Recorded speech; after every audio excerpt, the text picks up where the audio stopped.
They had a very bad original concept. It was carried out poorly, and the cover-up was one of the worst in the history of cover-ups. It's very simple. Bad deal, should have never been thought of. Somebody really messed up, and they had the worst cover-up ever. And where it should have stopped is at the deal standpoint, when they thought about it, because whoever thought of that idea, I think is in big trouble.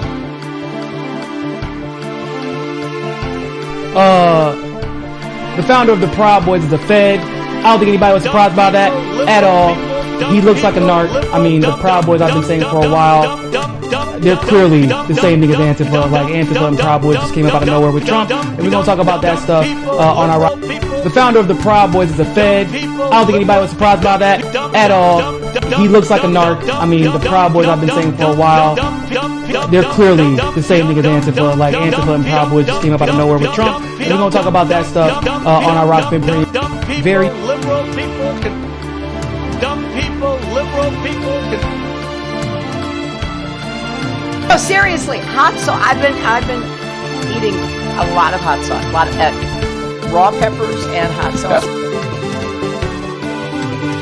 Get your words straight, Jack.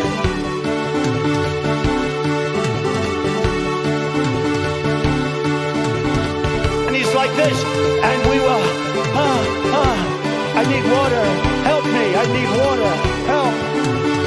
And this is on live television.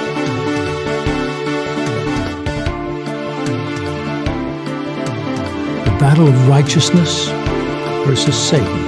Yes, Satan. Because these leftists are evil.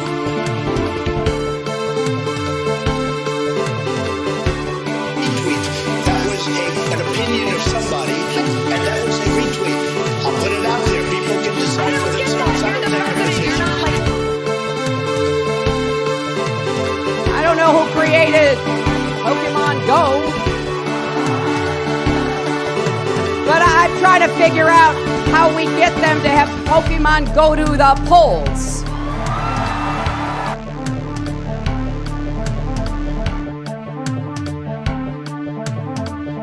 But you have to go home now. We have to have peace. We have to have law and order. We have to respect our great people in law and order. Then I have an Article 2 where I have the right to do whatever I want as president. $7 million for reef fish management. $25 million to combat Asian carp. $2.5 million to count the number of amberjack fish in the Gulf of Mexico.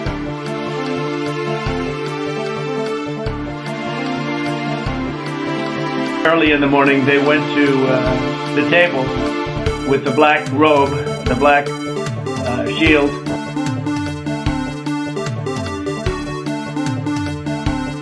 Everybody digging my chili when I'm laying down? That is not true.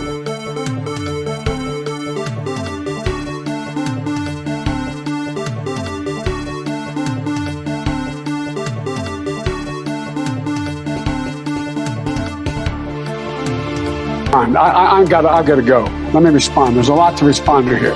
Let's get something straight. You shouldn't be disappointed. What I've done so far is more than anybody else has done this far. Okay? Number one. Number two, I mean what I say when I say it. I mean what I say when I say it. And you ain't black. I'm the only person and you ain't black. And you ain't black. But I tell you, if you have a problem figuring out whether you're for me or Trump, and you ain't black. And I never ceased from it. One was on restoring the soul of this country because of what I saw happen in Charlottesville. That was it. No one else was talking about it. The words of presidents matter. Look, talk about education. I propose that what we take is those very poor schools, the Title I schools, triple the amount of money we spend from $15 to $45 million a year. Give every single teacher a raise, an equal raise, getting out the $60,000 level. Number two, make sure that we bring in to help the teachers deal with the problems that come from home. The problems that come from home. We have one school psychologist for every 1,500 kids in America today. It's crazy. The teachers are, I'm married to a teacher. My deceased wife is a teacher. They have every problem coming to them. we have to make sure that every single child does in fact have 3, 4, and 5-year-olds go to school, not daycare, school. We bring social workers into homes with parents to help them deal with how to raise their children. It's not that they don't want to help, they don't know quite what to do.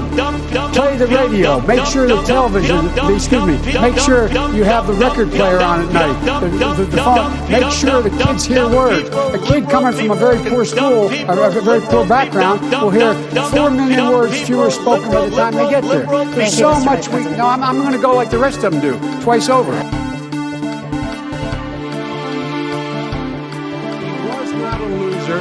He was a patriot, and the people left behind there were heroes. And I resent like hell. Are you talking about I'm talking about my son, Beau Biden. You're talking about I don't know Beau. I know Hunter. Yeah, Hunter got thrown out of the military. He was thrown out, dishonorably discharged. That's not true. It wasn't dishonorably. Cocaine use, and he didn't have a job until you became vice president. He was not. Honestly, Sam, if I could just get this sentence out. We can talk about Jimmy Dore can go and kill 15 kids tomorrow, and I still believe in force the vote. Is this thing on? Hello? They had a very bad original concept. It was carried out poorly, and the cover-up was one of the worst in the history of cover-ups. And then they have cans of soup. And they throw the cans of soup. That's better than a brick because you can't throw a brick, it's too heavy.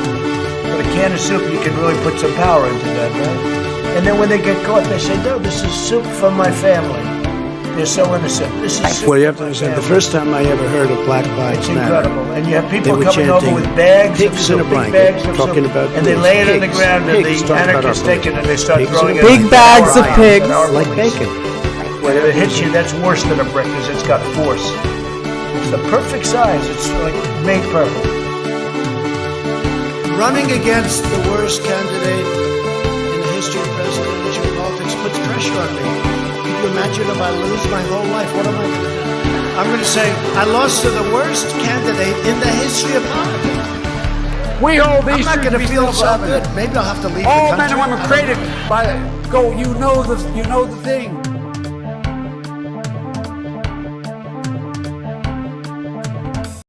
In case you don't know, and you haven't seen the latest polls, the American people hold the President of the United States in contempt. They hold this institution in contempt. They hold the Republican Party in contempt.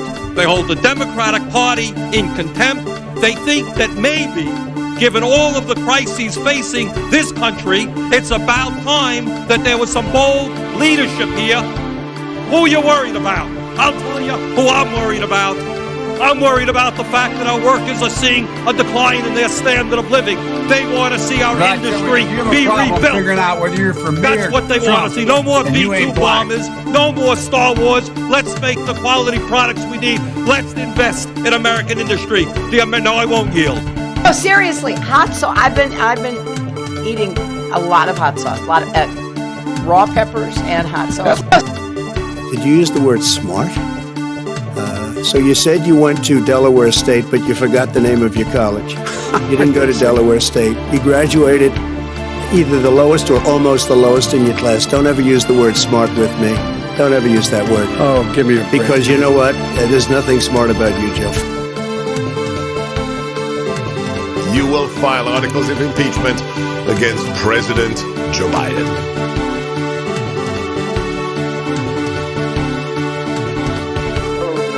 Phone call I made. 40 Wall Street actually was the second tallest building in downtown Manhattan, and it was actually, before the World Trade Center, was the tallest. And then when they built the World Trade Center, it became known as the second tallest, and now it's the tallest. And I just spoke to my people.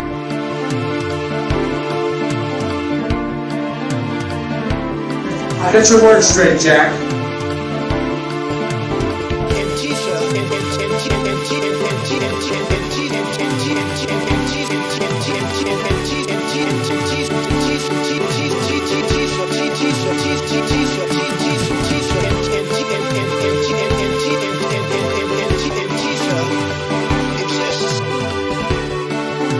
$7 million for reef fish management, $25 million to combat Asian carp, $2.5 million to count the number of amberjack fish in the Gulf of Mexico.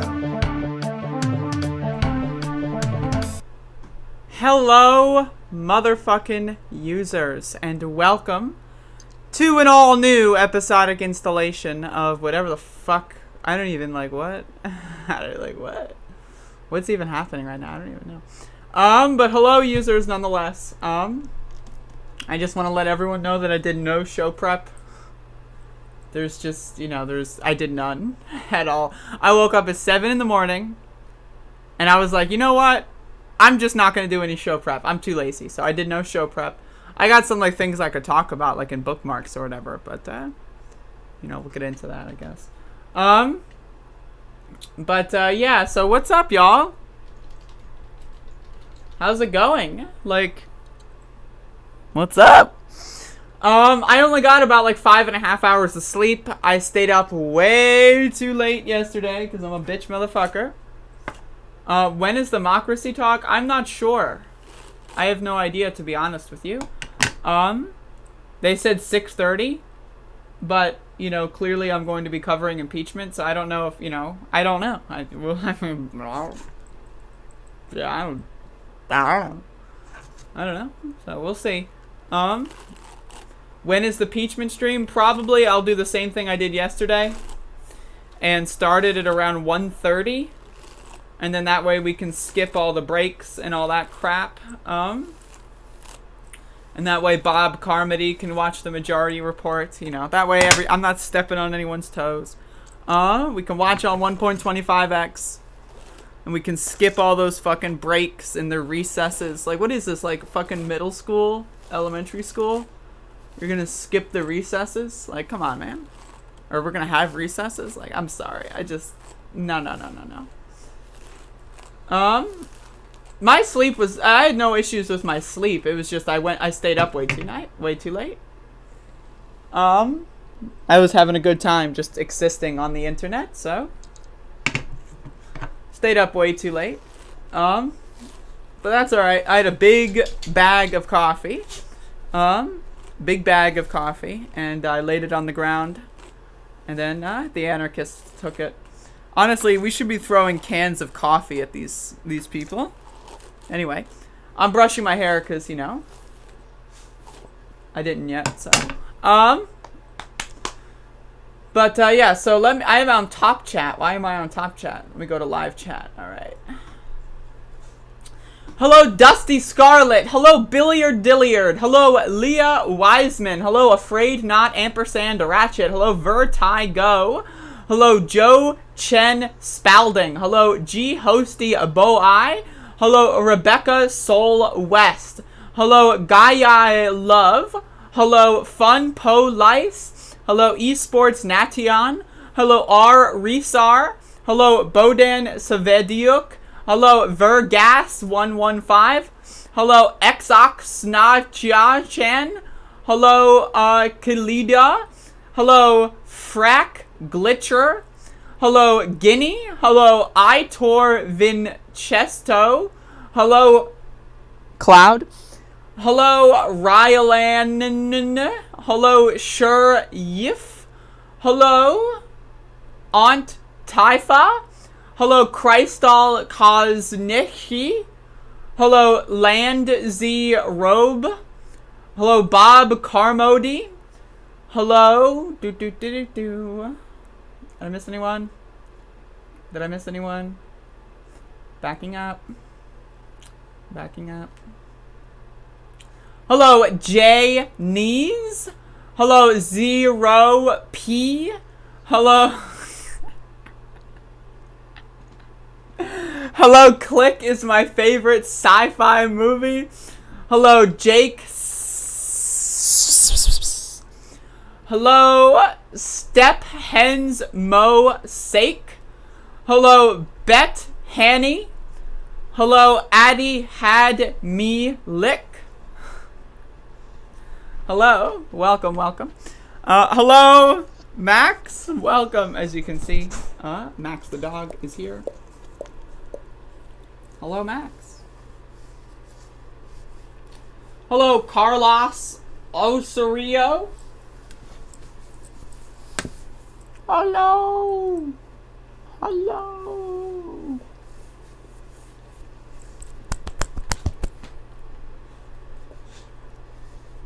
Oh. Max, I gotta get your fucking nails clipped, buddy. Alright, Max. I'm clipping. Alright, Max. Alright, Max. We're about to clip you. You're about to clip. I'm just kidding. I'm not gonna clip them. Oh. Alright, buddy. You don't have to put all of your fucking 60 pounds of weight on my leg. Hello, Mang. Hello, Radicalize Me. Why not, Cloud? It's one syllable, so.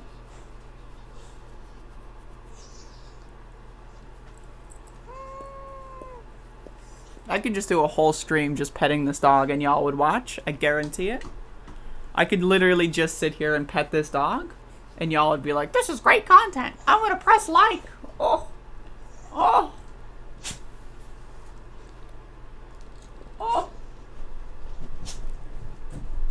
Thank you, Max. Oh. So, yeah. So again, I didn't really get a show set up. I don't really have that many news stories set up. You know, I just kind of want to chill. I got a couple things I'll talk about, but you know, we'll do that in a little bit. This is a 2-hour show, so let's just chill a bit. But yeah, so I had some very interesting dreams that kind of like, you know, fueled me into some sort of pontifications. Clip 'em and ship 'em. Whoa, what on earth? Hello, MS Contreras. Sivan. Bix the cat. Oh no. And that was the end of it. Oh no! You didn't know I'm only here for the doggy. I mean, I don't blame you. But yeah, I want to talk a little bit about being a human being today. This is going to be like one of those streams. You know what I mean? This is going to be one of those streams where I just want to chat about the human condition and not to be confused with the dog condition. Look at that dog. Jesus Christ. Unbelievable. But yeah, I mean, like, so I want to talk a little bit about this. So I've been getting back into lucid dreaming. I'm going to hopefully, you know, I don't know. I was going to originally this week with the impeachment thing. I'm going to continue my lucid dreaming show soon. So if you haven't seen the first episode that I did like 5 months ago, you should check it out as a primer. But I want to, like, with that series, I want to get into more, like, philosophical, what it's like to be a human being, kind of, conversational analysis. I don't have a working phone at the moment. One of these days I'll give y'all pics of my own Max the dog. Itor has got another Max the dog somewhere, who is adapting really well to his new home and being a very good doggy. Oh, that's amazing. But yeah, so I want to ask everyone in this chat room, I want to ask all of y'all, like, what was your morning like? Like, you woke up at what time? For what purpose? What did you do in the morning? What is your, like, I'm just collecting data here. What's going on? Like, I know some of y'all wake up just to watch my show. I don't want to call anyone out here, but I know that some people do that. Like, there's some very interesting humans that wake up and say, I'm gonna go watch the fucking YouTube, right? And that's that. I mean, tell me about that. Let's collect some data here. This is some data collection. 6 a.m. for work and I feel like dog shit. So Addie had me like, I know you're in school. Of course, not daycare, school, as Joe Biden would say. So are you in both work and school at the same time? What's that like? 6:17 crying? Damn. Is everything okay? 5:30 a.m. made wife breakfast before she went to work. That's adorable. Weekdays, I wake up at around 6:30, get kiddo ready for school or daycare, then go to work. Woke up at 6:34, my eyes just slammed open, like Squidward in that viral meme. My son woke me up with cuddles, much better than the usual shoving of an empty water glass into my face. Oh my god. That's incredible. 9:30 a.m., made coffee, checked MRM Quick Eye, and now I'm here. I'm on SSDI. Interesting. I woke up at 4 a.m. and watched anime in bed until my wife and dogs woke up and got out of bed at around 8 a.m. That sounds good. 9:15 to do laundry. Yes. I work as an interpreter from home and looking after 2 kids. I hate waking up this early.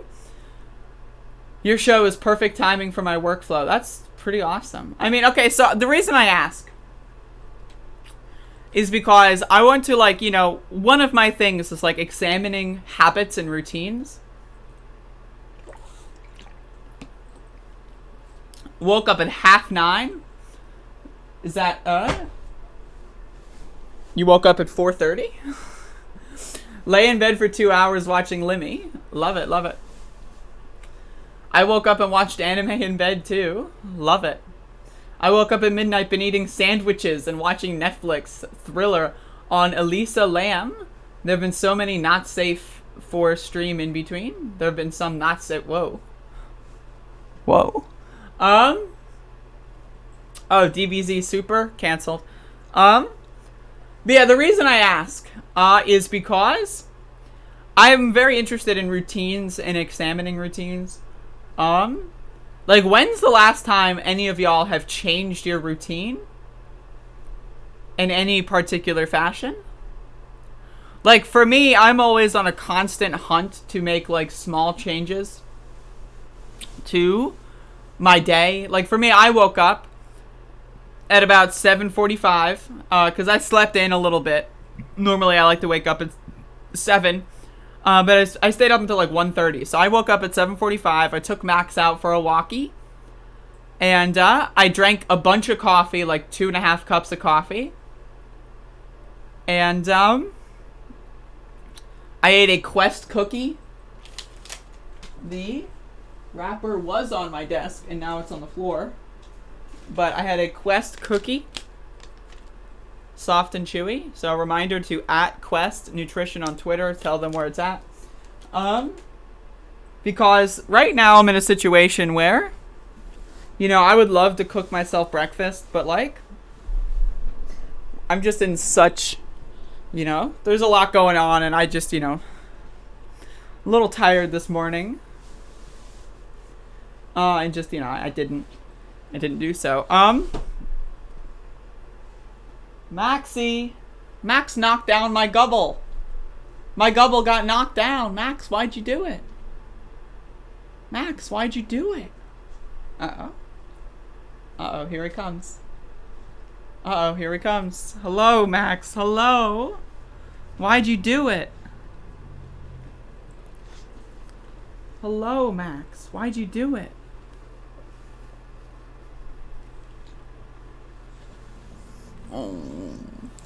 But yeah, I mean, I don't know. I think one thing about habits and rituals and routines is that they're really good for like optimizing what your like day-to-day activities are. Look at this dog. He's just so cute.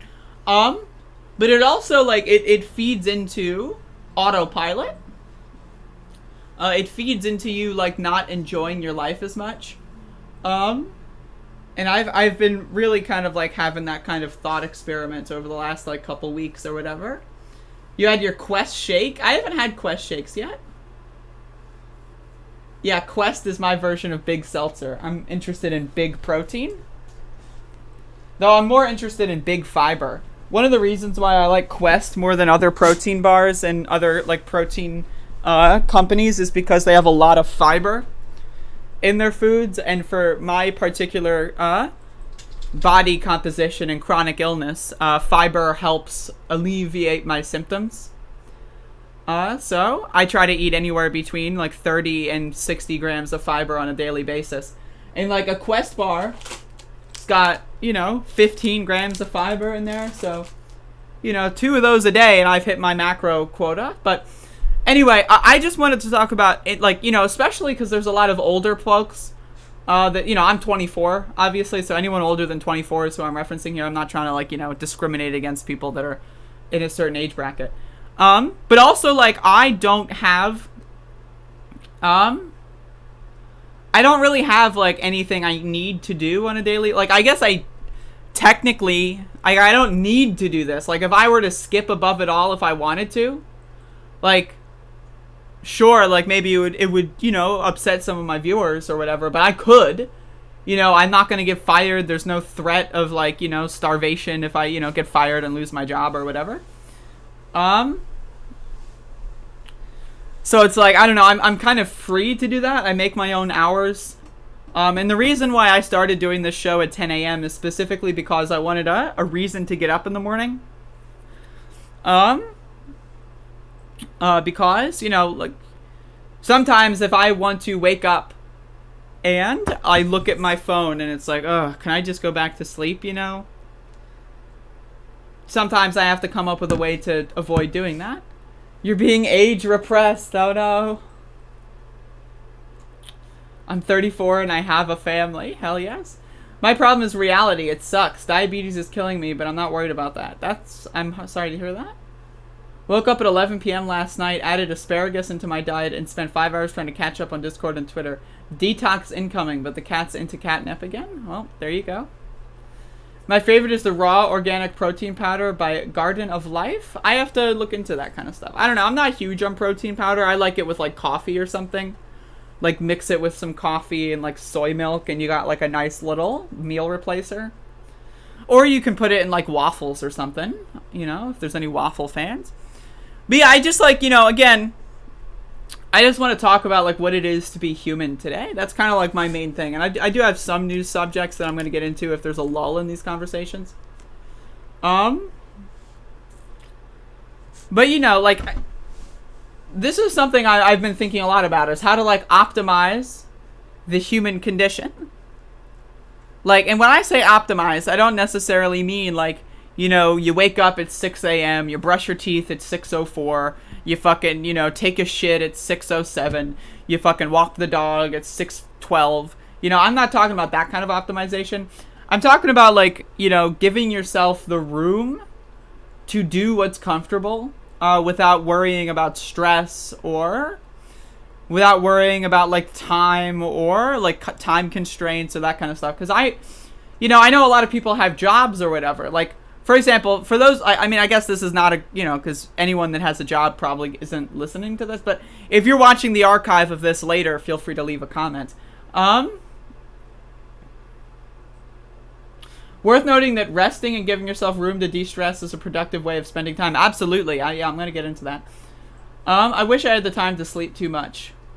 Well, do you, though? Like, for example, do you really need to sleep more than 8 hours a day? Like, not really. Like, as long as you're getting, I think, at least 6 to 7 hours, I don't, maybe once in a while, but it's like, I would rather wake up and do something else with those 2 or 3 hours that would help me on, like, a mental health level. But then also, you don't want to hit sleep deprivation. But hello, yodeler. Yodeler! You take lots of naps throughout the day like a cat. I experimented a lot with polyphasic sleeping before. I've experimented with doing, like, 20-minute naps every, like, 2 hours or something, and then no long sleeps. I've experimented with, like, 2 sleeps, like, 12 hours apart. I've experimented with that kind of stuff. And it really, my big problem with that kind of stuff is that, it really impacts my ability to lucid dream. So I kind of stopped doing that. I wish I could wake up naturally more. I get tired of alarms. That's something I'd love to help with, Leah.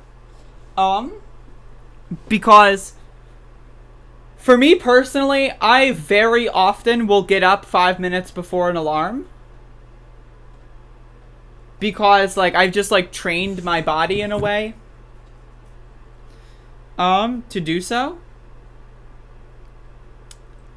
And I'm sorry if my speech is a little slow. I only slept like 5 hours last night, so I am running on some coffee, but it might take me a little bit longer to get through certain ideas. Killed herself with a cucumber. What the fuck? I wish I could wait. Yeah, I mean, it depends on how often you sleep. Like, if you're getting at least 7 hours a night, you're probably not sleep deprived. There's probably another... Unless, like, your sleep is horrendous. Like, if you wake up, a lot throughout the night or whatever, I wouldn't count that as 7 hours a night. People got out of bed not knowing that they would die that day. Weird. I bet, yeah. Alaska changed my sleeping forever. Alaska will change the way you look at a day forever. I can't explain. I bet. I've done the Uberman sleep schedule. I wouldn't recommend it except in extreme duress. I've been free running sleep for a long time now. GC Snipe, $20. Thank you very much. You're doing a great job. Keep up the great work. I appreciate that. It means a lot. But yeah, I mean, I had like a very interesting day yesterday on the internet. So it's like I've been thinking a lot about what it is to be human. Like what the point of being human is. And that kind of stuff. Like for me, I think the point of being a human, and I've said this before, but the entire point, like evolutionarily, the entire point of developing a consciousness in humans is to find a way to, figure out ways to help one another and to delegate tasks. When did they re-enable my monetization? Look through my past live streams. Whenever I did the Halo live stream I did, where I was like at 8 p.m. or whatever, and I played Halo and talked about it. But yeah, like the whole point of consciousness evolutionarily, is to, delegate tasks for people to figure things out, for people to be able to think about things, and then bring them to the group, because we are very social creatures. And this is another thing that's like really bizarre with like the internet. That's really bizarre with, the current pandemic where we're all locked inside in some capacity. Sonic, hello. Sonic, have you ever played Mega Man X3 for the Sony PlayStation? But yeah, like we're all like atomized. We're all like, I would try, atomized is a good word, but we're all like fucking protonized, we're even smaller at this point than we were. But it's, I even before the pandemic, there was a lot of like studies and polls done where it's like majorities of people don't get enough like vitamin D. They don't leave the house enough. Like a majority of people have very little friends. A majority of people's like significant, or maybe not, like maybe plurality before the pandemic, but now it's like absolutely a majority. Of people like just communicate online. And like there's an innate dehumanization when you speak to people online. Like, again, like, most of how we communicate is via body language. Right? So it's like if you're only looking at text on a screen, that's not really communicate. Like, it's one thing to communicate, right? It, like, if you get like a letter in the mail, let's say it's like 1874.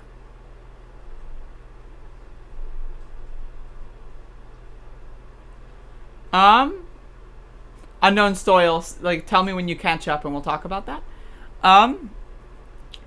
So, what was I saying? Fuck. Hold up. This is the power of the internet. Check this out. In the mail, let's say it's like 18. Oh, there we go. All right, so let's say it's like 1874, right? And you get a letter in the mail, right? And that's like your pen pal. Right, you have the ability to pontificate over that letter.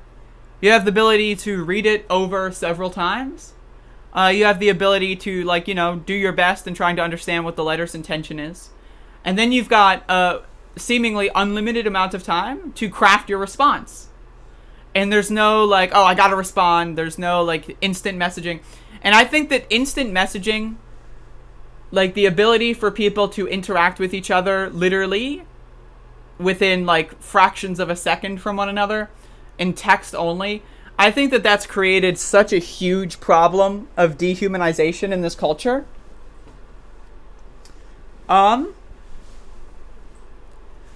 Because it's like people read what other people say as text on a screen. They don't take the time to actually like digest the words that they're reading. Iran's study found bacteria growing in upper respiratory tract living on blue light from our... Oof. Alright, I'm gonna start doing my stream just facing this direction. But...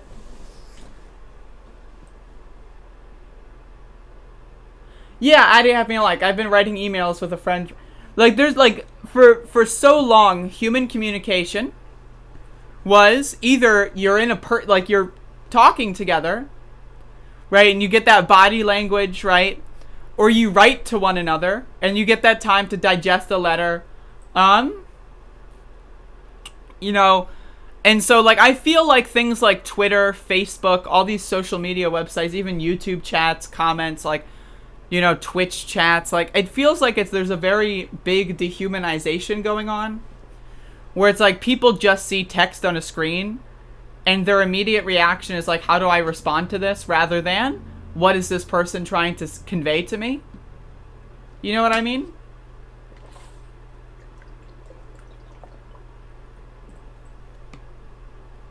Does this make sense?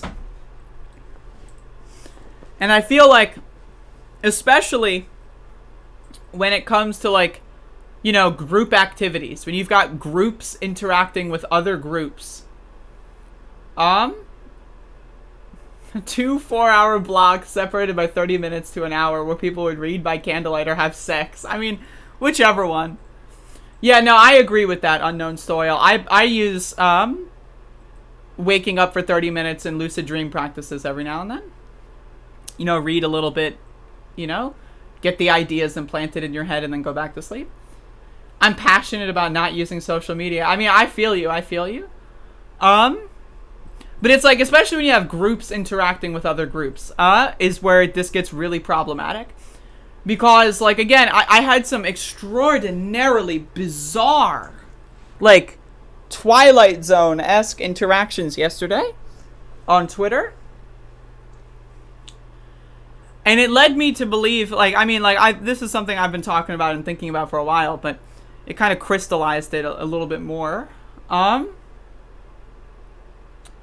Is that I gotta turn my heat off.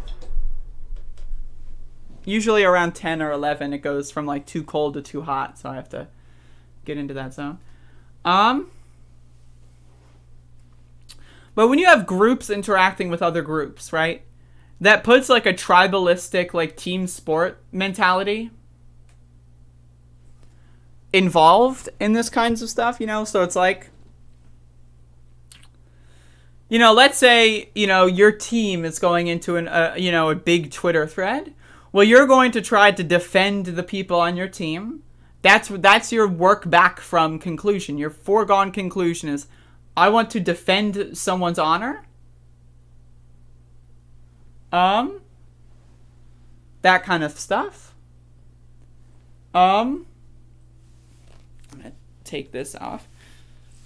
I only have like a few like clothes that I wear in the winter. Most of my clothes are like t-shirts. I need to get more like winter apparel, but I didn't have money until like now. So it's just like sunken cost fallacy. I'll just wait until next winter. But yeah, so like, again, I'm just pontificating here, so, you know, bear with me. But like when you have like groups interacting with groups, and it just creates such an unhealthy environment where it's like people's first and foremost goal is not to interact with other humans and learn how other humans behave or think. People's first and foremost goal is to defend the herd, if you will. And so, like, when you work back from that conclusion, what that means is whenever you see someone else's text on a screen, like they're not a human, they're just text on a screen, you're not thinking to yourself, what is this person trying to say? Why are they trying to say this? What is the intent behind these words? You're thinking, this person is on the opposite team. You go into reading that text with a preconceived notion of this person is bad. So when you read the text, you've got a filter telling you in your brain, like, what is wrong with this person? Let me see what I can find here that's problematic. So, and you know, we're all guilty of this. I'm guilty of it. You're guilty of it, I'm sure. And it's just like, it's such like a perverse or a perversion of just like communication. You know what I mean? So it's like, imagine like thousands of years ago, what people would think. It's like, oh yeah, you're going to have the ability to have thousands of people argue with you online about petty bullshit that doesn't matter. How are you going to handle that? Like, look at celebrity culture. And I'm not trying to, you know, main character syndrome myself here. But I'm at the point now where it's like, I've got dedicated, like, hate groups that, like, want to spend all of their time and energy in relation to me as a human, trying to destroy me. Right? So it's like, it's bizarre to me. Like, people I've never spoken to. People I've never had conversations with. People I've never had interpersonal interactions with. People I know almost next to nothing about want to spend hours and hours and hours. And like, you know, an hour is a valuable block of time. But people are willing to and are doing like this, like literally right now, there are people like spending hours of their lives trying to tear me apart for for no discernible end goal. And so it's like, I can only imagine what someone with like 10 times the follow base that I have would go through. I can only imagine what someone with like 20 times or 50 times the follow base, you know, that I have go through. And it's like, you know, you could just ignore them. You could, like, I could just delete my Twitter. I could just ignore them and maybe I would be better off. But like, at the same time, I'm interested in understanding this phenomenon. You know what I mean? So it's like, I'm really curious to see like how human beings, because we're all humans here. We're not that different. At the end of the day, we all piss, shit, and eat food. Right? Like, that's what we do. That's what we're here on this planet to do every single day of our lives. Right? We're all the same. We all have the same, brains. We all have the same body parts. So, like, I'm just trying to figure out, I really want to figure out what creates a person that is capable of just hatred of another person.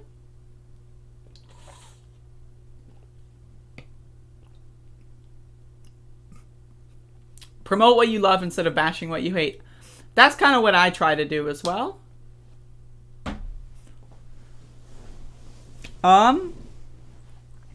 It's been made easier and safer to attack people. The weak and secure ones got on it with a vengeance.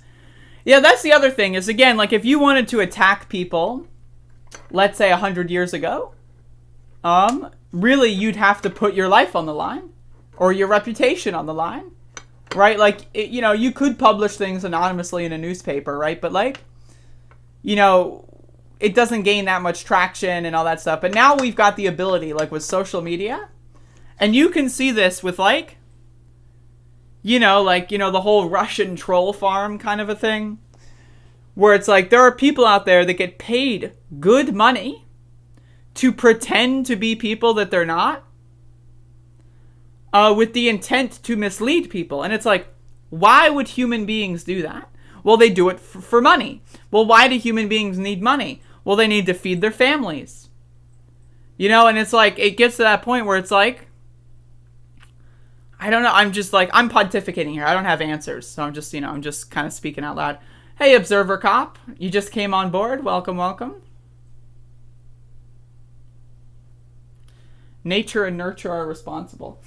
Yeah, I mean, we're growing up at an age where it's now, like, a lot of these people have only had they've had access to the internet for like a majority of their lifetime. Like me, for example. I've had access to the internet for a majority of my lifetime, for better or for worse. Right? And I get a lot of messages from people that say, like, that are like 10 years older than me. And say, like, man, I used to say the worst shit imaginable back in high school, but I didn't have the internet to, like, keep track of it. Right? So it's like, we're at this point now in society where, like, almost every single person any person who's going to be born from this point onward, chances are almost every single one of their thoughts and feelings will be documented online forever. Like someone born today or tomorrow or this year, right? Basically anything that they think for the rest of their lives will have some sort of documentation, right? And that's just like, that's something that we have as a society not really begun to reckon with. Did I cover the impeachment trial starts at noon. I'm going to start my stream at like 1:30ish and do like, the 1.25x watch through. And then skip all the recesses and the breaks and stuff. So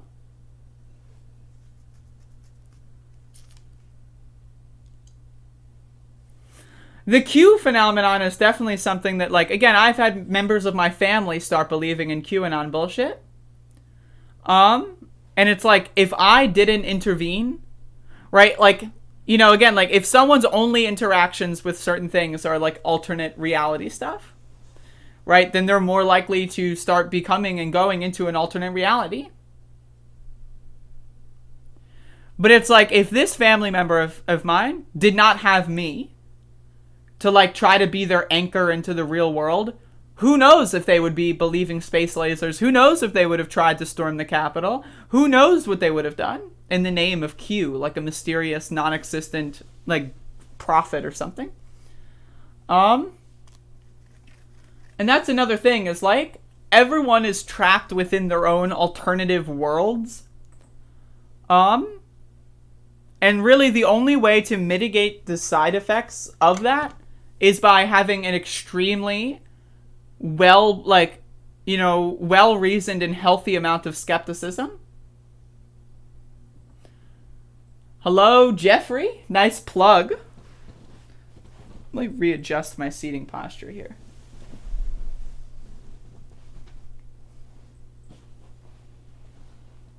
Mama.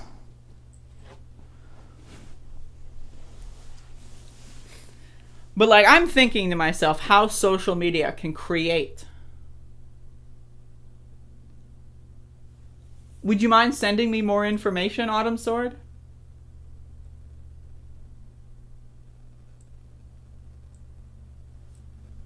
I don't know what you're referring to. But how do we get to a society where people are literally living in alternate worlds? And we've always been like this. Jimmy Dore called his guest a faggot on live air? Are you kidding? Can someone find this for me? I'm very curious about this, actually. I don't watch Jimmy Dore, so I mean, I only cover Jimmy Dore when people send me stuff. So, like, you, for right now, example, you are sending me that stuff, and now I'm willing to cover it, because now I know about it. So, like, I don't, it's all about what people send me, because I'm not going to watch that guy's show. But again, like, we used to live, this is another thing, is our brains are trained, our brains are constructed, right, to always live in alternate worlds. Because we used to literally only live in alternate worlds. Like someone who, in 1312 in North America, has a completely different worldview than someone who's in 1312 at the same moment who lives in Asia. Or someone in 1312 who lives in Africa or Europe.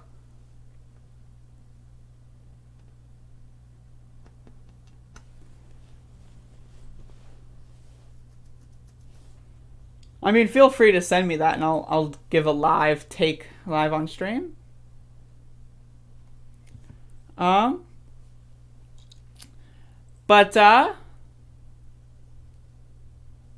So, like, our brains are designed, basically, like, this is a thing that, like, our brains are not, like, people, like, conflate, like, our brain is who we are. Our brain and our consciousness are one and the same. But that's not true. Our brain is a tool, like an organ, that has adapted to, has evolved from, and is created to perceive reality with the senses, like, you know, sight, smell, touch, etc.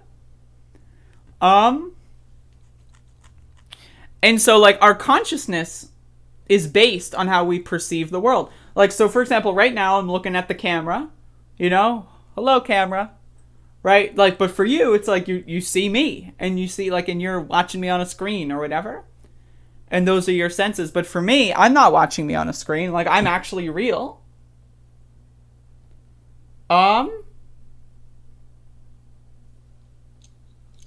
You know, but, like, your brain understands that I'm real. Your brain, on a, you know, you understand that I'm a real person. I'm not like a fucking AI.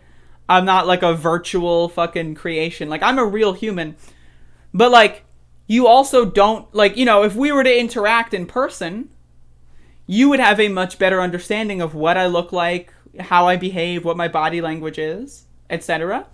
So, like, when I do, like, a show like this, you know, I'm all, like, your perception of me as a person is based on what I do for these 2 hours every morning. You know what I mean? Or, like, you know, if I'm covering the impeachment, so 2 hours plus 10. So, like, that's, like, another thing where it's like everyone online, what my feet look, I mean, you know, $10, PayPal, Cash App, and I'll send you a DM.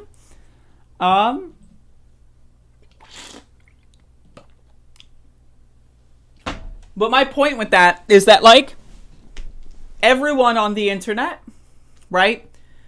They aren't being themselves because it's impossible to encapsulate everything about a human being in something like a tweet.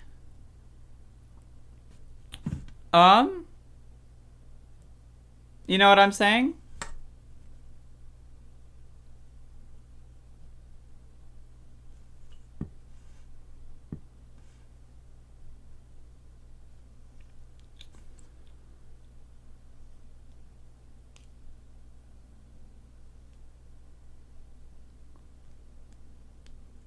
Sorry. It's gonna be another long. It might be, yeah.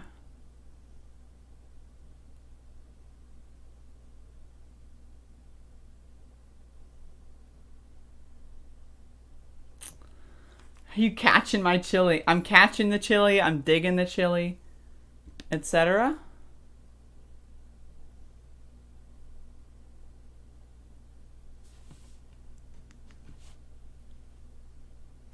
Best to try to never say anything sincerely and always be a funny freak. Oh my god.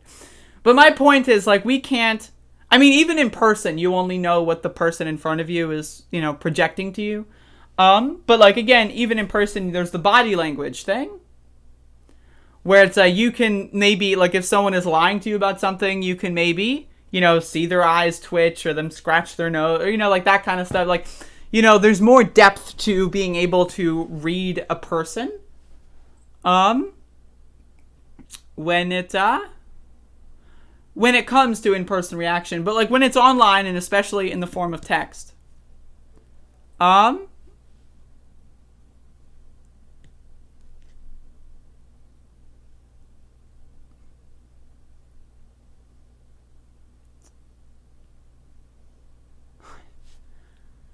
especially in the form of text, right? Like, you have nothing to go on except words on a screen. You don't know what a person sounds like. You don't know the way that they're enunciating certain words, right? So it's a lot harder to understand who you're interacting with. And that, like, feeds into the dehumanization aspect of what I'm talking about.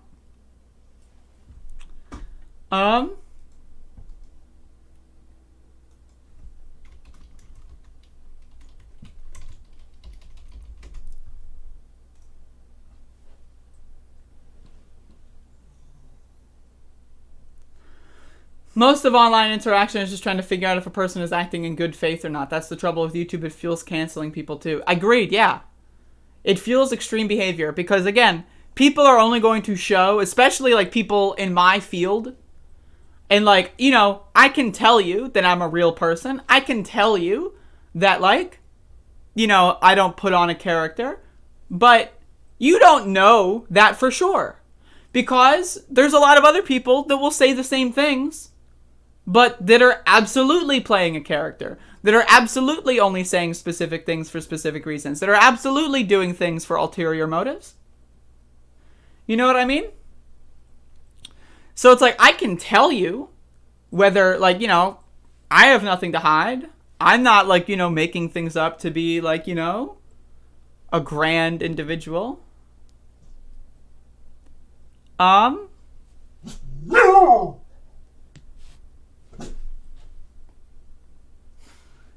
Max just looked at me. He's like, "Roof, roof." But like at the same time, like I hope that you believe me, but right, like your perception of me is based on what I say and whether or not you think I'm serious or whether or not you think I'm honest. And I hope that you think I'm honest. I hope that you think I'm serious. But there are people that will listen to what I'm saying and their takeaway is that I'm a liar. Their takeaway is that, like, I'm a grifter trying to, like, steal money from somebody. You know, their takeaway is that, like, I'm trying to build an empire based on, like, racism or something. Like, you know, so, like, it's you know, there's the perception of what people say, and then there's what people actually say, right? And so, like, and those are inextricably connected. Like, you can never know what someone is really like because you are not that person. And even people themselves don't really even know what they're like. Because people are constantly changing. People are constantly growing, evolving, and, you know, learning new things. And, you know, like, so it's like the idea that, you know, like people would project what, like, they consider to be their best behavior online, or maybe not their best behavior in, like, you know, a ranked sense, but like the behavior that they want to present as far as like building a character, like a brand. Like, you see this a lot with politicians. Like, how many of those Republicans do you think seriously want to vote to acquit Donald Trump, for example? I mean, maybe quite a bit of them, right? But, like, I'm sure there's a couple of them that are just genuinely afraid of being killed. And as a result, they're working on their brand to avoid being killed by their own voters. Right? And that's just one example. You come across as beautifully genuine. I thank you for that. The grift is working. But, and so it's like, you know, like everyone's just putting out what they want, especially when it comes to building their brand. I can resume the stream now. Thank you. We were waiting for Click is my favorite sci-fi movie. Nothing but Max 24/7. We can maybe orchestrate such a thing. People are going to think what they think, and it's foolish to try to convince them otherwise. All we can do is live in our own truth. I mean, I don't think it's foolish. I mean, maybe it's foolish to put a lot of effort into one individual. But I don't think it's foolish to try to figure out things on a grand scale. At least in my opinion. Hey, Richard Mason. You need to have that clip of you saying the grift is working. I don't like clipping myself because I'd rather just say, like, I'd rather just say it live. You know what I mean?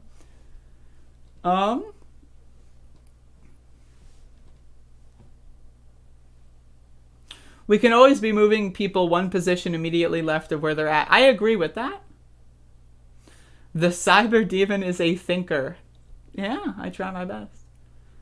Because, I mean, like, I'm in a position, right? Like, I don't work a 9 to 5. I don't have, like, a super stressful life or whatever right now. I did before. But at this point, I don't. You know, like, especially with my YouTube being remonetized, right? Like, I don't, you know, I'm worried significantly less now about my, you know, income for the time being. And they could always pull the rug from under me at any point. They've done it before. They might do it again. Right? So it's like, you know, there's always that chance that something like that is going to happen. Right, but like at this point, like I'm relatively comfortable. I make my own hours. I do my own thing. I get money by doing what I want and not what someone else wants.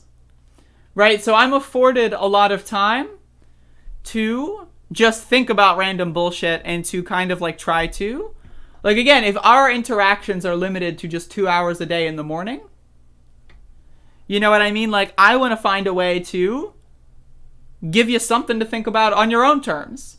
You know what I mean? So it's like, if you are doing your own thing, if you've got, pull the rug basically means fuck me over, Bodan.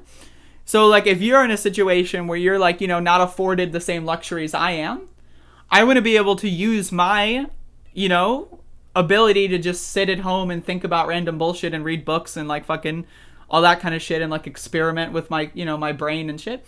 I want to be able to use that in a way that can help y'all figure something out. And so that's kind of like what, I could have done show prep today. There's a lot of topic. I could have talked about like Glenn Greenwald and that whole thing. But honestly, I just decided I really just want to talk about like the underlying, just methods of communication right now. And just how humans are just not equipped for what the world we're currently living in are.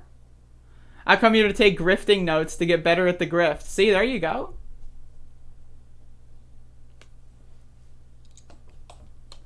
Give it a break.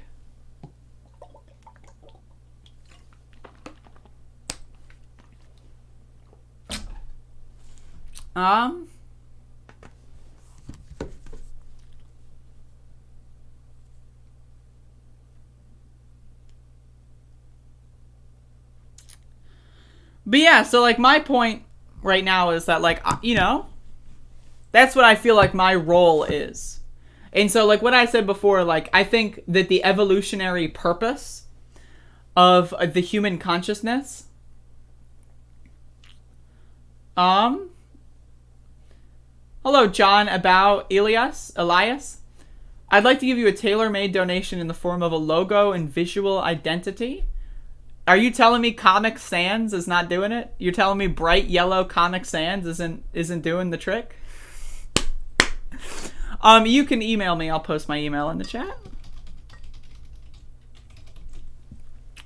If I forget to respond, feel free to like bump me. Like, there is every once in a while I fuck up, and like miss stuff and it happens. So,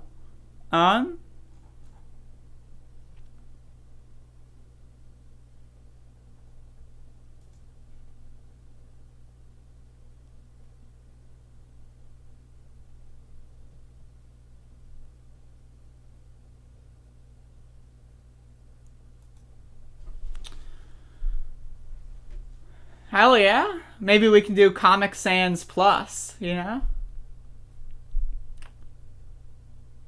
yeah, I've been also thinking about changing my channel name. Right? To just like my name, Like just Andrea Rovenski or something. I've been thinking about doing that. I don't know. What do y'all think? Is that like a good way to build the brand? I don't know.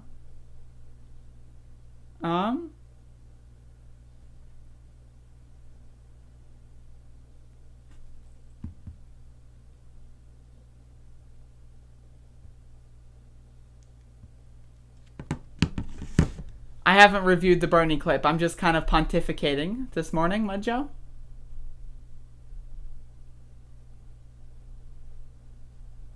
Comic Sans is a kick in the ass for everyone with eyes. That's why I like it. Make a new channel? Hell no. Leader of all elephants. God bless. God bless.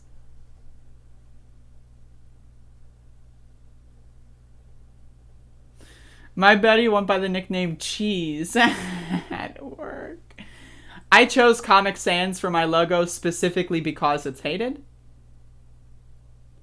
Like, the entire reason why all of my text is Comic Sans is specifically for that reason, Bob. I'm just saying. Like, I know Comic Sans is hated, right? And zero, but I don't, Bodan. So, but I don't think that has anything to do with it. I think whether or not I play video games or whether or not I do whatever, I think, I think my personality is the foremost brand of this channel. But anyway, enough about branding. I hate branding. I'm so bad at branding. Core brand proposition. I don't even know what that means. You know what I'm saying? A game's user interface. I should make my streams like a main menu for a PS1 game. That would be epic. But anyway. So my point is, again, like, people are, especially on social media, they're trained, like, and this is another thing with, like, anxiety. Right? Like, think about anxiety. What is anxiety? Well, anxiety is basically your brain constantly trying to tell you that something is wrong. Like, and a lot of people have anxiety based on, let's say, childhood abuse or trauma, right? Like, for example, my anxiety is rooted in the fact that I had housing insecurity and food insecurity as a kid. So, like, when I was 12, 13, 14, I wouldn't be able to eat every day, and I was constantly under the threat of eviction. And so that's where a lot of my anxiety is rooted from. But, like, once your brain kind of learns the behavior of, like, something is wrong, it takes a long time to unlearn that behavior.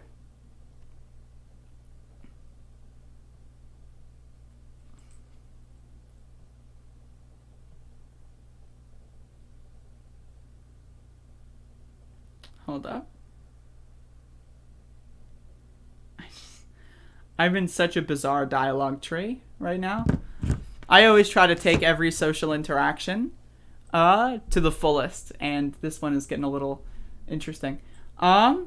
It's related. I mean, I don't know. I'm thinking it's something I've thought about. But yeah, like, anxiety is just like the brain's learned, like, survival instinct.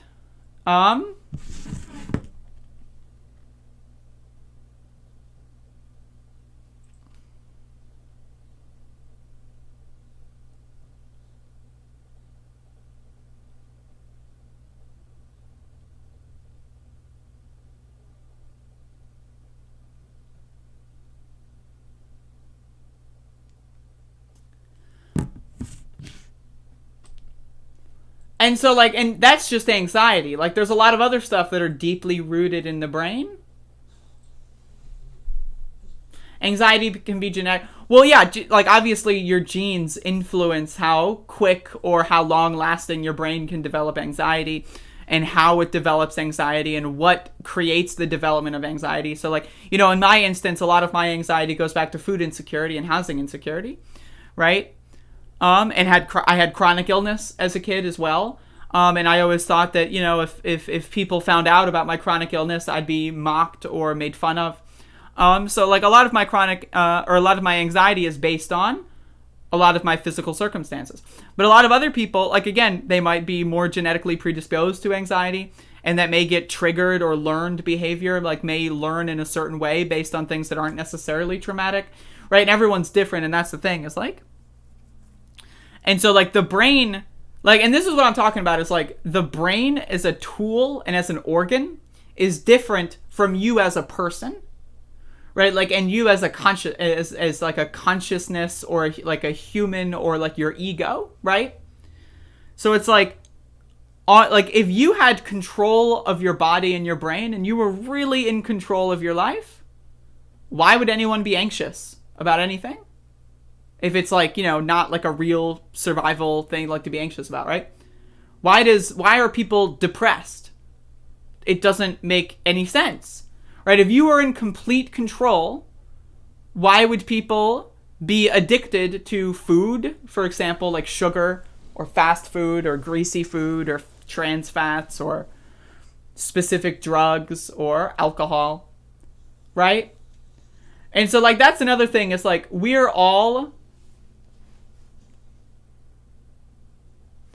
like, our consciousnesses are basically based on our perception of reality, which is created in the brain, which we have no real control over in any fundamental fashion. And so, like, that's something, and that's not, you know, just in the, like, anxiety and depression, that's an extreme form of what I'm talking about. But, I mean, there's a lot of learned behavior as well. Like, it goes, especially when you have people growing up in the social media age. Like, people are, like, again, think of how, like, a 9-year-old is going to be affected by a pandemic that made it so they can't go to school. And then when they finally do go to school, they see classmates dropping like flies. Like, imagine you're 9 years old and you go to school and one of your best friends at school, like, gets sick and you can't see them again. You know, like, that permanently changes the way your brain functions. Well, maybe not permanently, but it does a lot of changes. You know, maybe it can be unlearned in, like, the next 40 years. But, and so, like, we're inflicting serious damage on children and all people with this last, oh my God, 8 minutes ago, the Gorilla Glue story pops on my Twitter feed. We're inflicting massive damage on future generations. Like, there's going to be whole generations of people that are going to be stunted by what, like, these dumb boomers decided to do to our society. Yeah, Kentucky Fried Comrade, that's kind of the motif of what I'm getting at. Like I was saying before, like, most human interaction was relegated to speaking to people face to face or letters.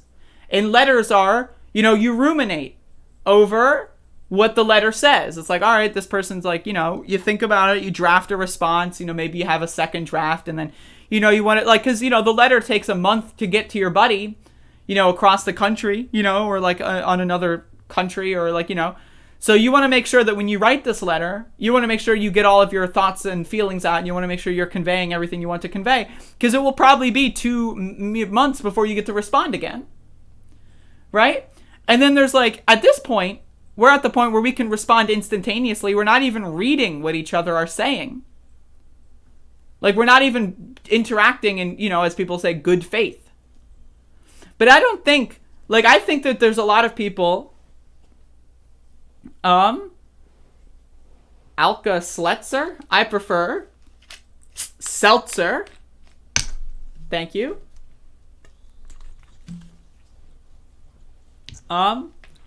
but, like, there's a lot of people that, like, they will read text and their first conclusion is, how can I use this text against somebody? Rather than, what is this fellow human being saying to me? Why are they saying it to me? And what should I respond with?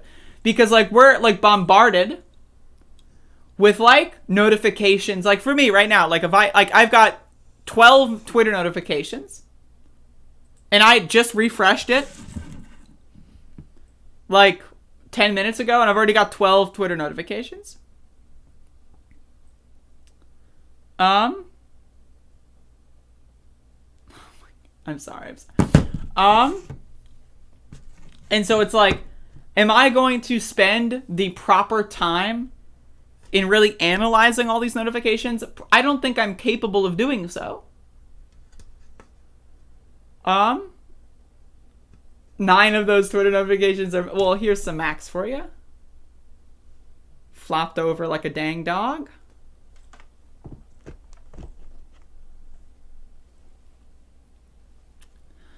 But yeah, so I mean, like, that's the thing, is we're all in this social media sphere where, like, we don't really care about what other people have to say. And really, we're just trying to find ways to destroy each other. Etc., etc., etc. Like, in my opinion, when I engage in a conversation, when I engage in debate, right, I engage because I want to learn about what these people think, why they think it, etc. Right? So, but other people, when they engage in conversation, they don't engage in an effort to change my mind. They don't engage in an effort to understand why I think a certain way. They engage in an effort to hurt me. They engage in an effort to hurt my friends. They engage in an effort to try to, like, hurt people around me. They like, you know, and so it's like, it's just bizarre. It's bizarre. And like, how did we get to a point in society where there are just like 1 in 5 people are just psychopaths down to the core? How do we fix that? I don't know.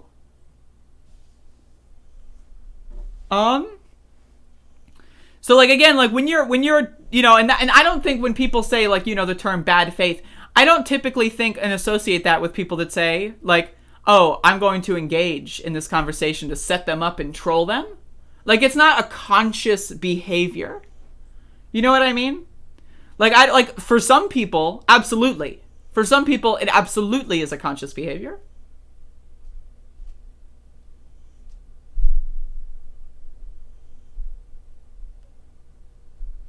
But for other people, it's just the way that their brains were developed. It's like, it's subconscious. They just never have that introspective moment. Right? Where it's like, why am I interacting? To them, they're all on autopilot. They're all just coasting and they're existing. Right? They're just terminally online, as they say. Right? And they're just like, they're not interested in like changing people's minds. They're just interested in building their brand. They're interested in building their narrative, cementing their follower base. Right? And that's not like, they're not thinking, I'm doing all this for my grift. Then I'm going to say this on Twitter and then people will like it and then I will get Patreon. Like, I don't think it's that explicit for a lot of people. Well, yodel or yodel, obviously I'd never lived before the internet, so I'm going off of what we're currently dealing with.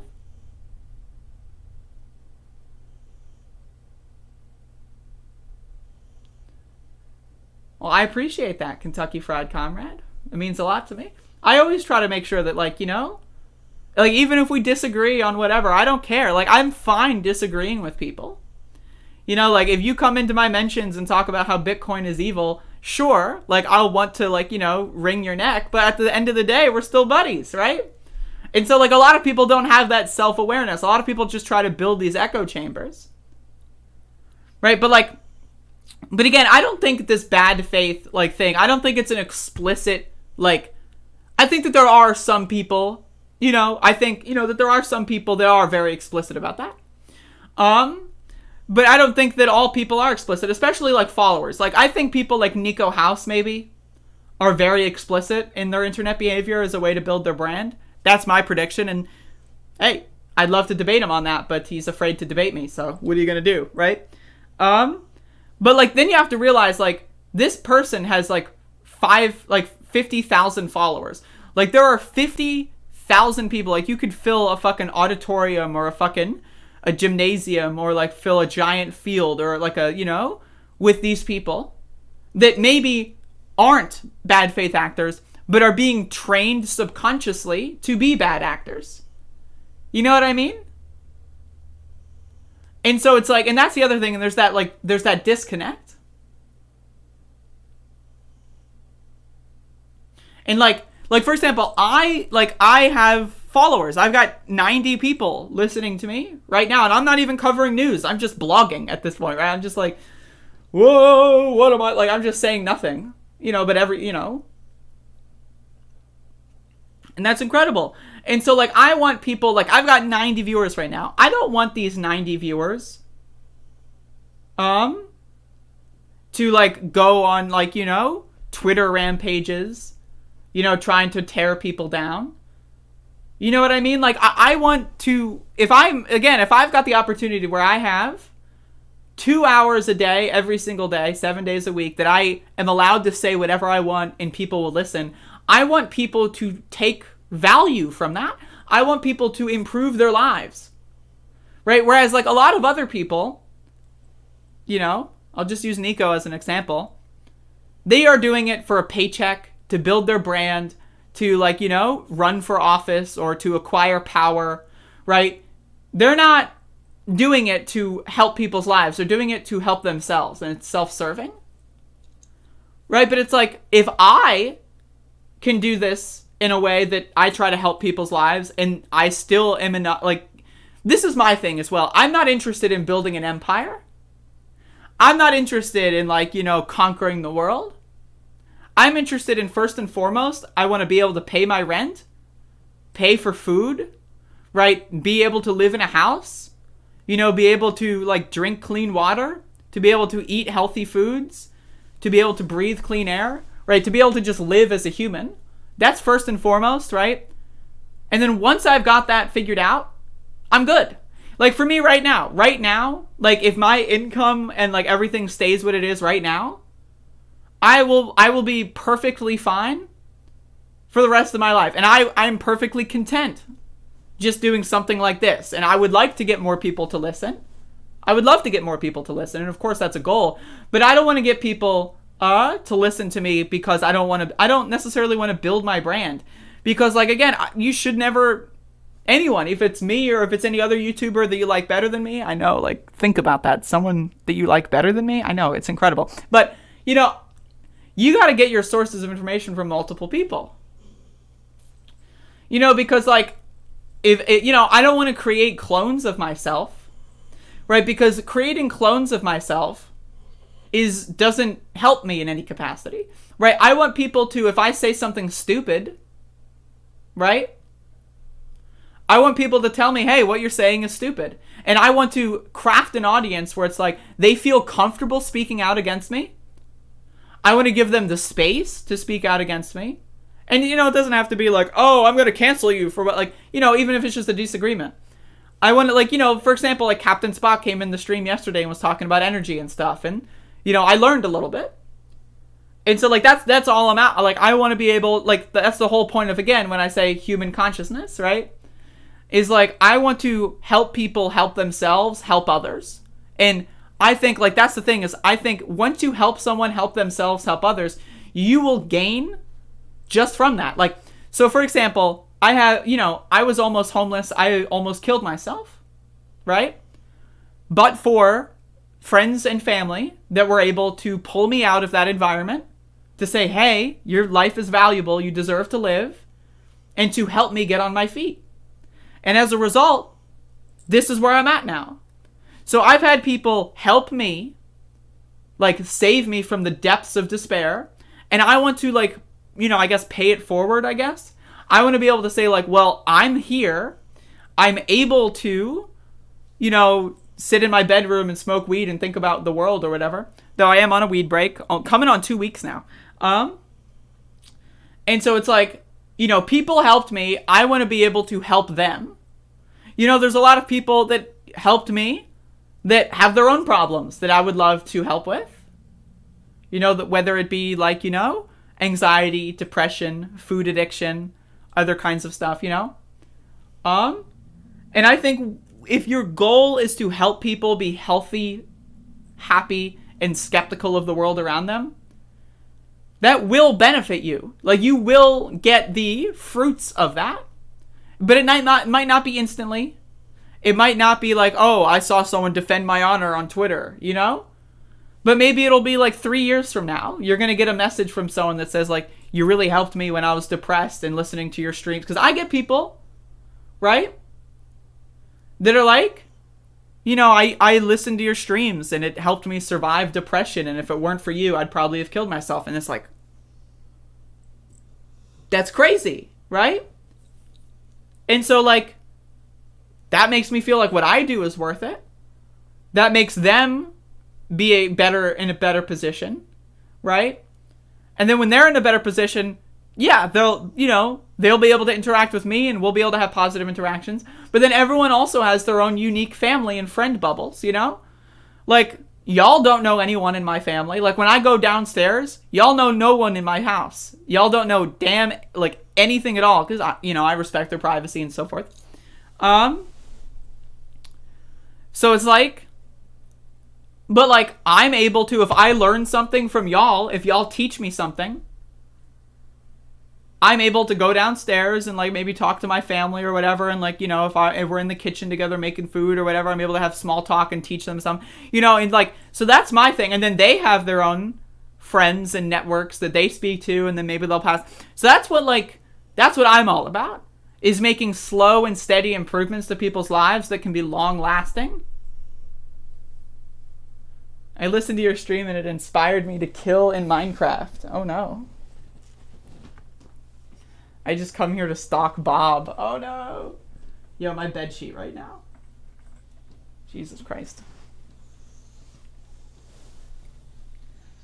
But yeah, I mean, like the whole point, like I said before, the whole point of human consciousness is the evolutionary purpose that in my perception is that the whole point of being able to think about this stuff on like, you know, a level beyond just like, you know, oh, I am thirsty. I want water. I'm going to open the lid and drink. Water. My body has hydrated. Yay, water. Right, the ability to think and behave on levels that are above that, you know? The purpose is so that we can gain information and then tell each other. You know what I mean? And look at bees. Look at bees, for example. Bees are able to do complex mathematical equations. Bees are able to communicate like via mathematics, right? So like when bees are looking for a location to create a hive, right? They'll spread all across like a forest. They'll all find locations. They'll all go back to their congregation station, right? And they'll, you know, try to figure out which area is going to be the best for the hive.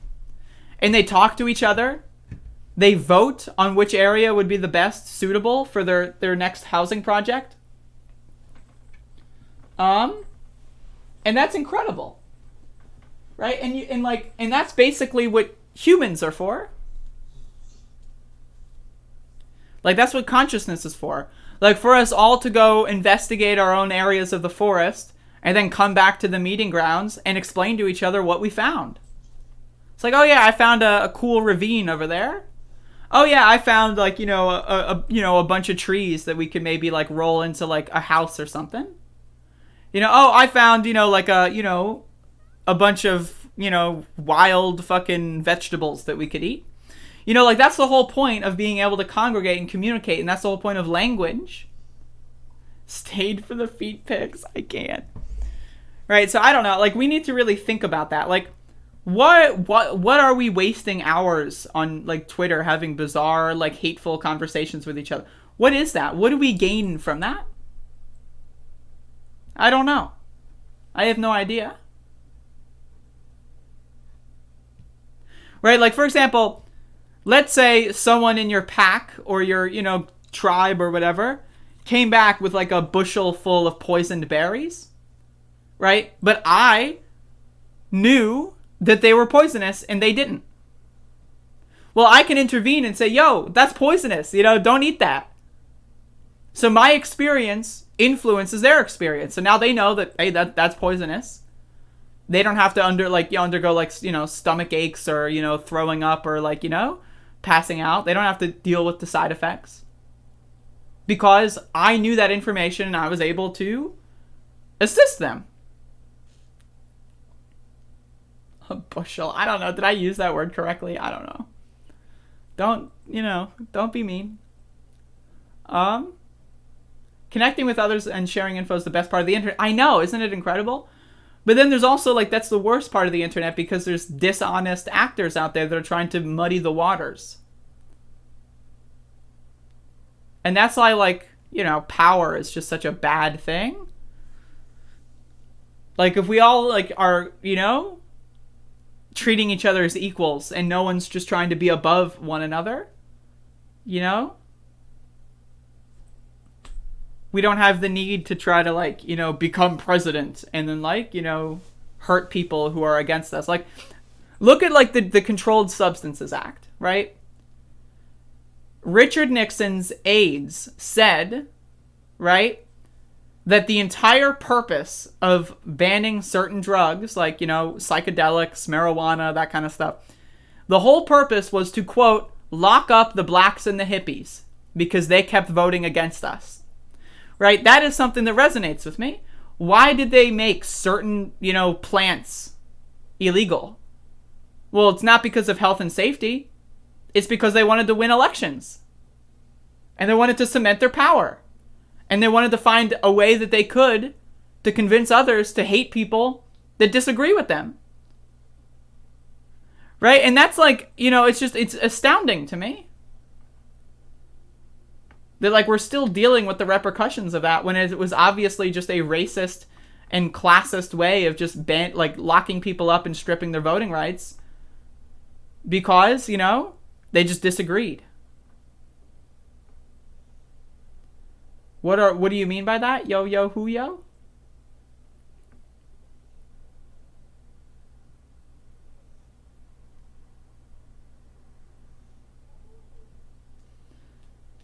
There you go. There's some philosophy there. Kentucky Fried. Space Comrade.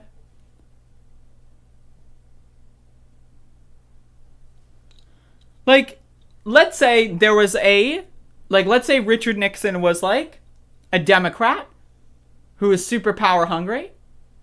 They could maybe ban alcohol. Like maybe they'll ban whiskey or, tobacco because, the majority of people that consume whiskey or tobacco are people that would vote against me. So therefore, I'm going to ban whiskey and tobacco, strip their voting rights, and send them to jail. Right? It could have been that way, but it wasn't because of just random effects. And this is like one of the byproducts of giving individuals so much power.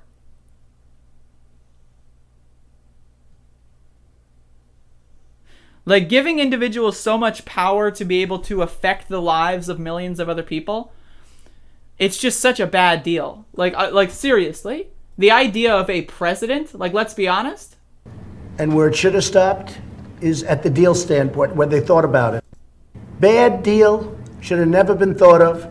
Right, the idea of giving someone, 1, the motive to hurt other people, 2, the ability to hurt other people, 3, the desire to continue to hurt other people, to cement their power.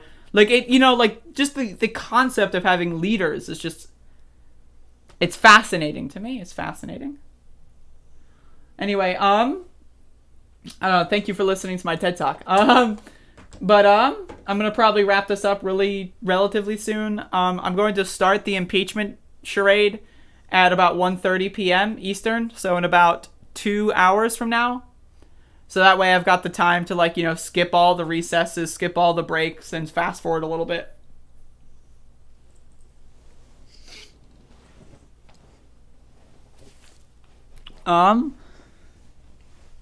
Yeah.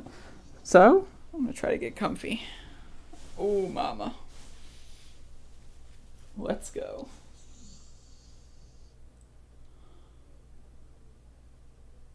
That's what I'm saying, Captain Spock. That's what I'm saying. Like I said before, one of the most profound experiences of my life was when I did mushrooms the first time.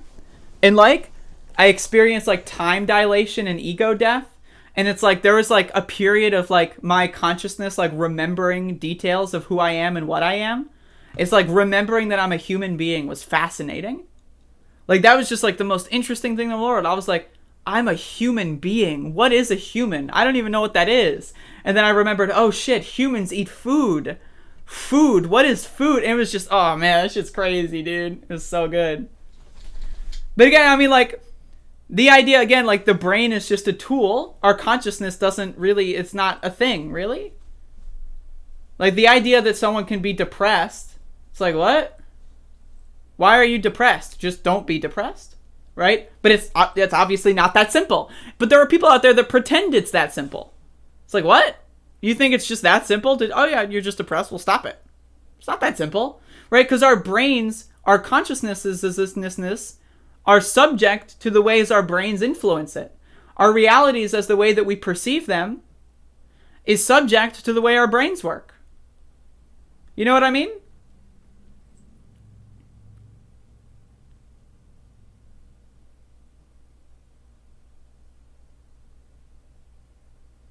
Would you mind telling us more about that, Joe Chen? I'm very interested.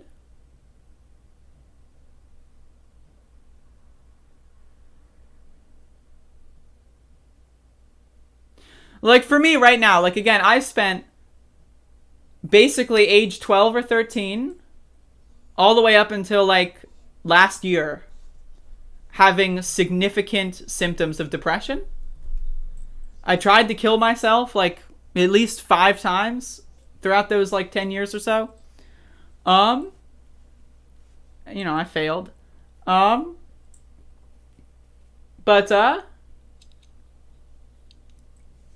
You know, so, like, I know how difficult it is to get rid of such an ingrained thing. And again, being depressed as, like, a 13-year-old does a lot of long-term damage in how you perceive the world.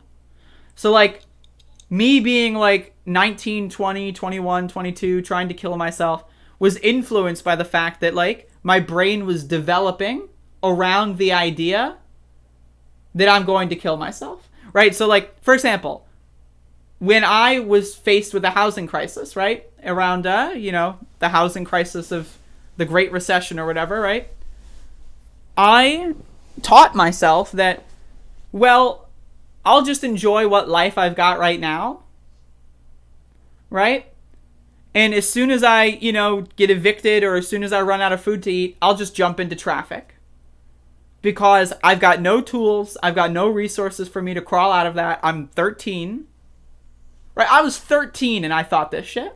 Right? And then so, like, when I was developing as 14, 15, 16, 17, that was all based on the idea that it's like, I'm just going to kill myself.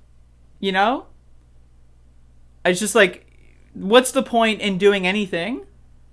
I'm just going to fucking kill myself as soon as I would possibly face resistance of, like, you know, being homeless.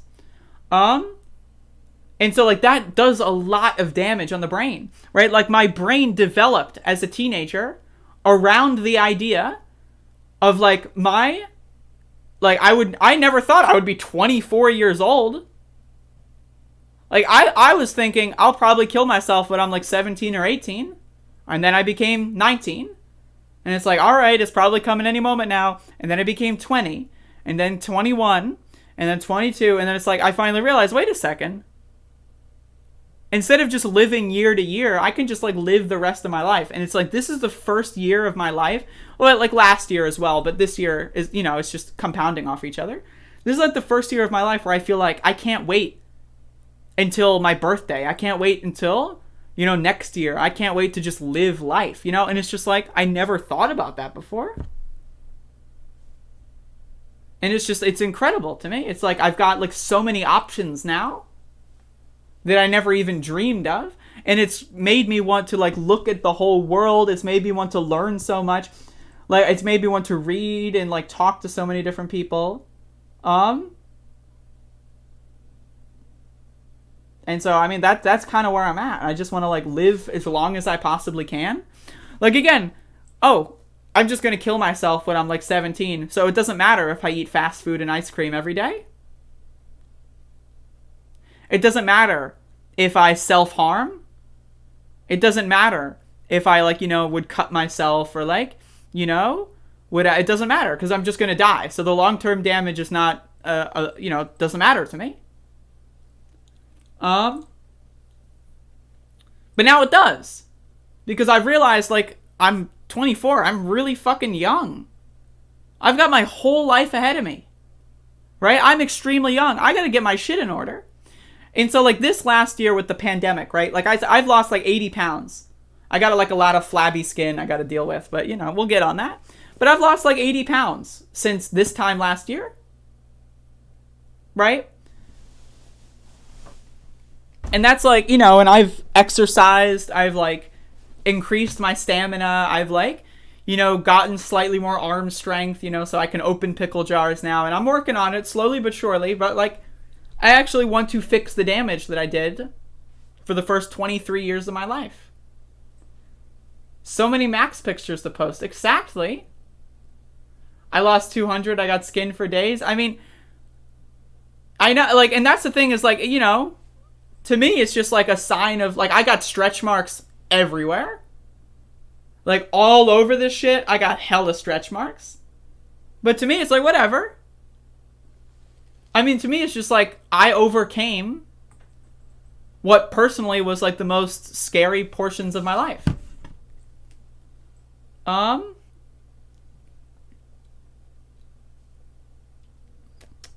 And so like that's like I want to help other people that like are depressed or are in like maybe not they're as depressed as I was, but are like, you know, they have their own problems or like they have a food addiction or other addictions or whatever. I want to help people help themselves so that they can live their life and realize how valuable they are. And again, especially like given the society that we live in, I try to intermittent fast like every other day, and like every 2 weeks I try to skip a day from eating. And I'm only 24, so like if I really work at this, I can maybe fix my excess skin problem maybe by the end of the year. You know what I mean? Like I could maybe by the end of the year have no flabby skin anymore, and that would be great. And that's kind of like what my current health goal is. But I'm not going to set like unrealistic expectations. I'll probably always have stretch marks, and that's fine with me. So I don't know. My suicide attempts effed my brain. It's like suffering stroke victim symptoms. That's why I'm not that articulate or coherent. You shouldn't be embarrassed by that, Sophia. Because like I agree. I resonate with that for sure. Like again, it does long-lasting damage.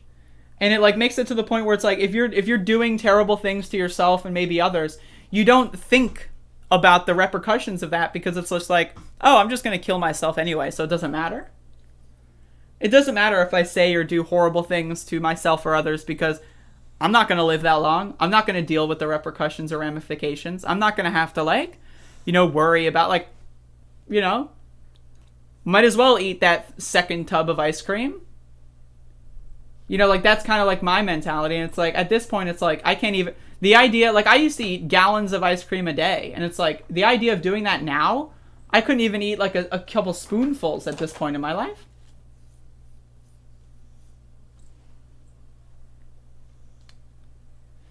I appreciate that, Kentucky Fried Comrade. And, you know, I hope to extend the same to you as well. Vitamin E is good to get rid of stretch marks. I'll put a pin in that.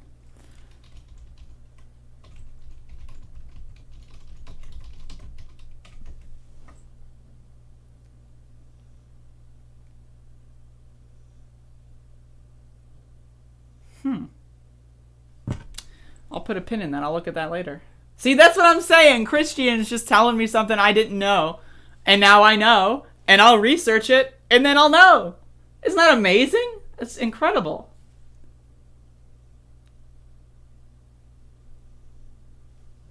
Moringa.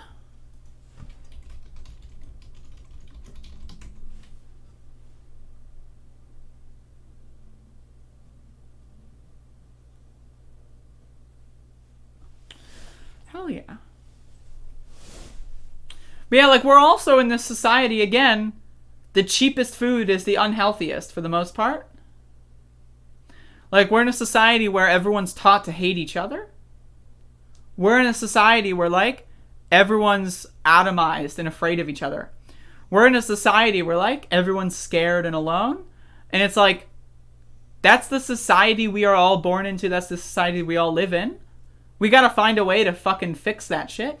And can we fix everyone? No. Right, but I want everyone in my stream to know that, like, there is an alternative option.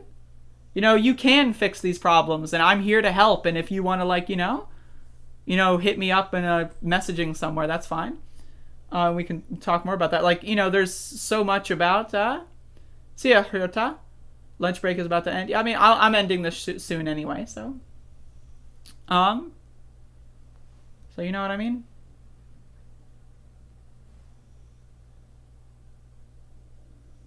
People aren't very, and that's another thing that we're ingrained.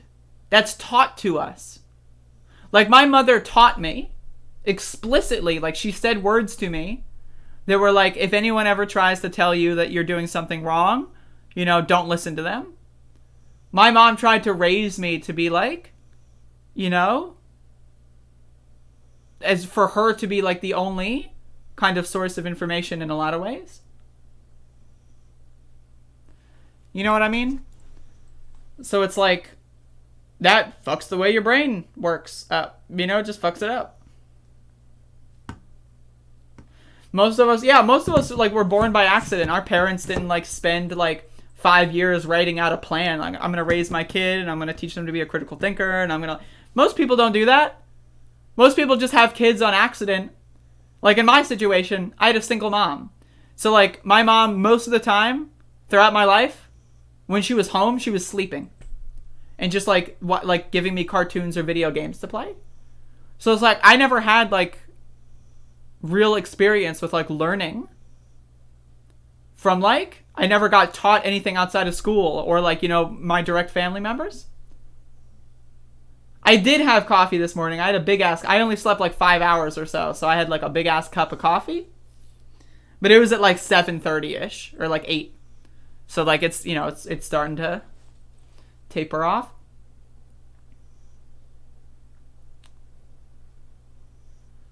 My mom always raised me not to trust other people because my mom had unregulated, undiagnosed anxiety problems. She thought the world was trying to kill her and me. She thought that everyone, like, she thought that if, you know, she made one wrong move that, like, you know, people would steal me from her or whatever. And so, like, whenever, like, you know, when I was going through food insecurity, she literally said, don't tell anyone at school. Don't tell anyone, like, you know, don't tell your father. Don't tell, like, your grandparents. Like, if anyone asks, everything is fine. And it's like, clearly everything was not fine. But my mom trained me to, one, not want to seek help. But then, two, to actively go against help. So, like, if someone were to offer help, I would have to tell them everything is fine and I'm, like, whatever. And that's, like, a huge coping mechanism that I still have problems unlearning. You know what I mean? But I'm trying to get there. Like, I want to be in a situation where if I do need help, I'm allowed to just say it. And that's, you know, I can just say it.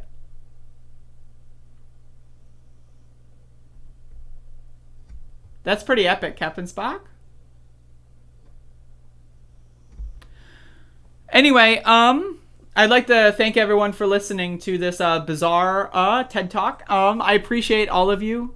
I'm going to be streaming the impeachment at around 1:30, so in about 2 hours from now. I'm going to go pee, probably eat lunch, walk the doggy, etc., etc.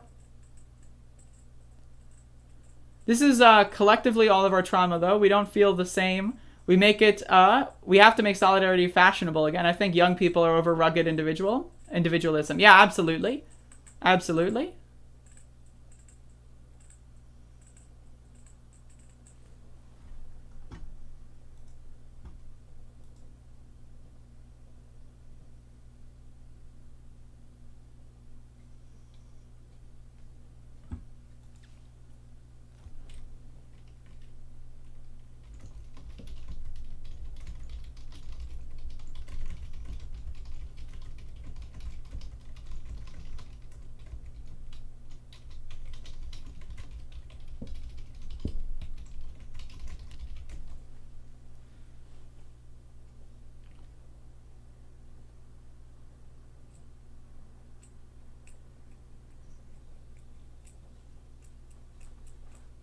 How would you pee if you don't mind me asking?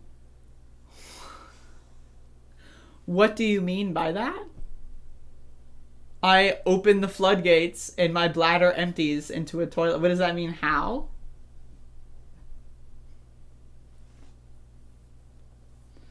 Now I have to deal with age? I mean, it happens.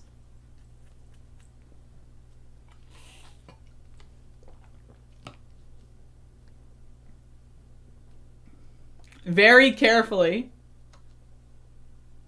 That's actually a really good response. Very, very carefully.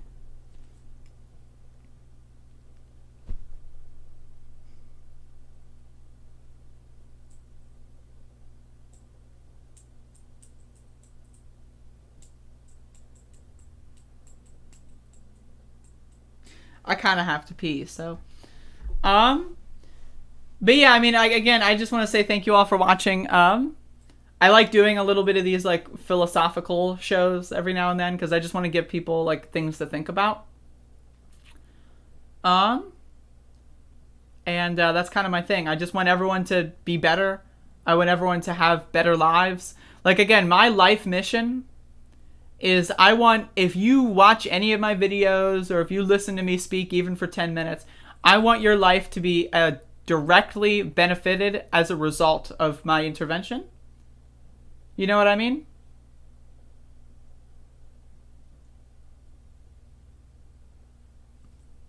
As a 24-year-old, I'm kind of frightened about how apathetic our peers are. Yeah, and I really want to work on that. For sure.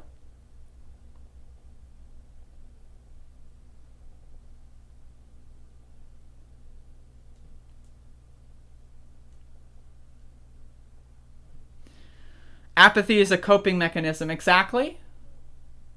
But anyway, you know, again, I just want to say, like, this is the part where, you know, brace for impact. But again, if you want to give me money, the best way to do so would be via PayPal, Cash App, or Patreon. I've gotten a lot of support on these platforms, and again, I can make a higher cut of than compared to super chats. Thank you, JL, however, for the super chat. I mean, obviously, you know, some people can't do some options. Some people can only do some options, right? So it's like, do whatever's the most comfortable for you. I do appreciate the fact that people are willing to help me financially. I also appreciate the fact that, like, people are, like, there are people out there that, like, when someone shit talks me online, without my intervention, people go in there to defend me. And that's incredible to me. I still can't wrap my mind around the idea that there's, like, dozens and dozens of people that if someone says something rude about me or whatever, they're willing to, like, go in there and, like, fucking get into blood sports over me. But I just want to, like, remind everyone that, like, at the end of the day, what do you gain when you do that kind of stuff, right? Like, there's a lot of dishonest people out there and people that are living in alternate realities. Like, is it really worth it to try to, you know, spend 15 hours, like, talking to some guy that if they think that, like, you know, there's space lasers controlling the weather or something? I mean, give it a shot, but you have to understand, like, you know, there's a point where it's like, it's not worth it anymore. 100% of the funds. There you go. There you go. It's also untaxable. But anyway, so I just want everyone to be, like, mindful. I'm at this point right now where there's people out there that literally want to destroy me. And I'm not even talking about just neo-Nazis. They've wanted to destroy me for years, right? We're talking about, like, people that see me as, like, some sort of threat to them.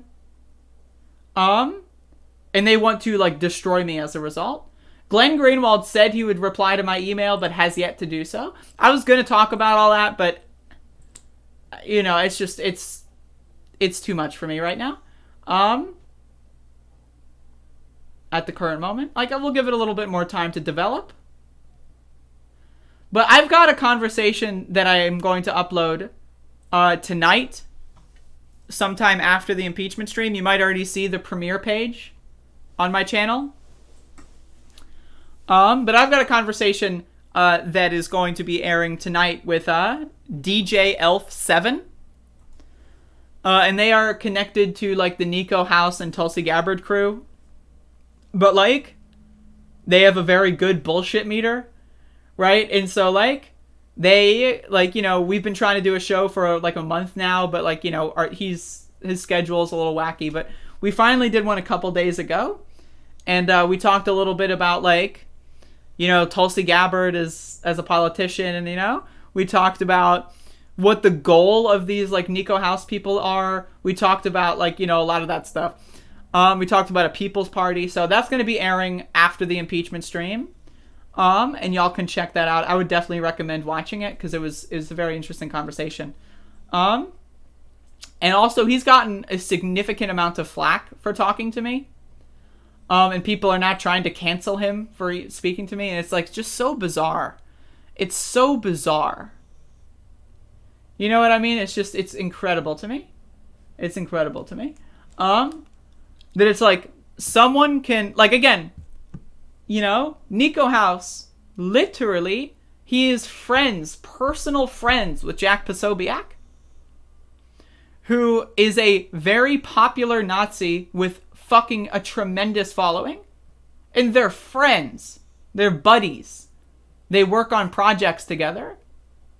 But this guy's crew is going to try to cancel someone for having a fucking podcast conversation with me. You know, it's just like, it's fascinating. The doublespeak going on. It's fascinating. But again, you can go watch that. People are trying to cancel him now, and it's ridiculous. It's fucking ludicrous, to be honest.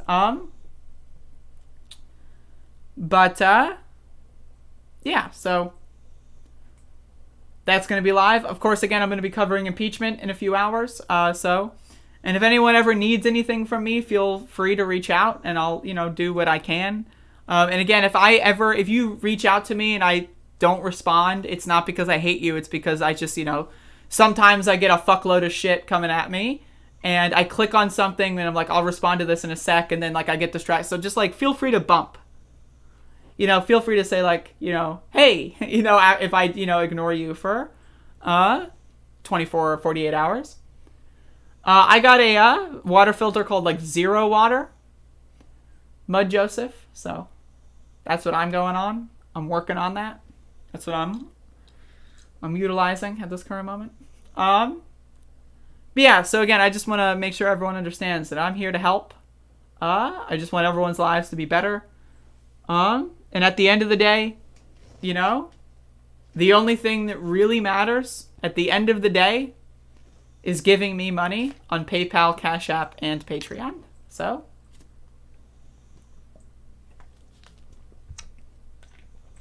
of course.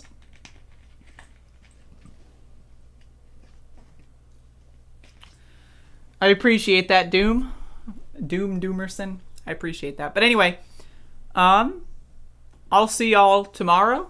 Or, what? I'll see y'all. I don't know how to do goodbyes. I'm so bad at goodbyes. So, you know what?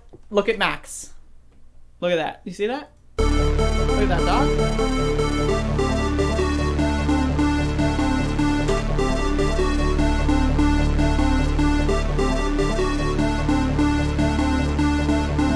And then they have cans of soup. And they throw the cans of soup. That's better than a brick because you can't throw a brick, it's too heavy. But a can of soup, you can really put some power into that, right? And then when they get caught, they say, no, this is soup from my family. They're so innocent. This is soup from my family. It's incredible. And you have people coming over with bags of soup, big bags of soup. I've got to go. Let me respond. There's a lot to respond to here. Let's get to one. Number two, I mean what I say when I say it. If you have a problem, I mean what I say when I say it. Trump. I say when I say it. I mean what I say when I say it. I mean what I say when I say it. I mean what I say when I say it. What I say when I say it. I mean what I say when I say it. Trump. I mean what I say when I say it. If you have a problem I figuring out mean whether what you're I for say me or when I say Trump, it. and you ain't black. I mean what I say when I say out it. whether you're for me or I'm the Trump, only person and you ain't black. who's ever run on 3 platforms that I was told could not possibly win the election, and I never ceased from it.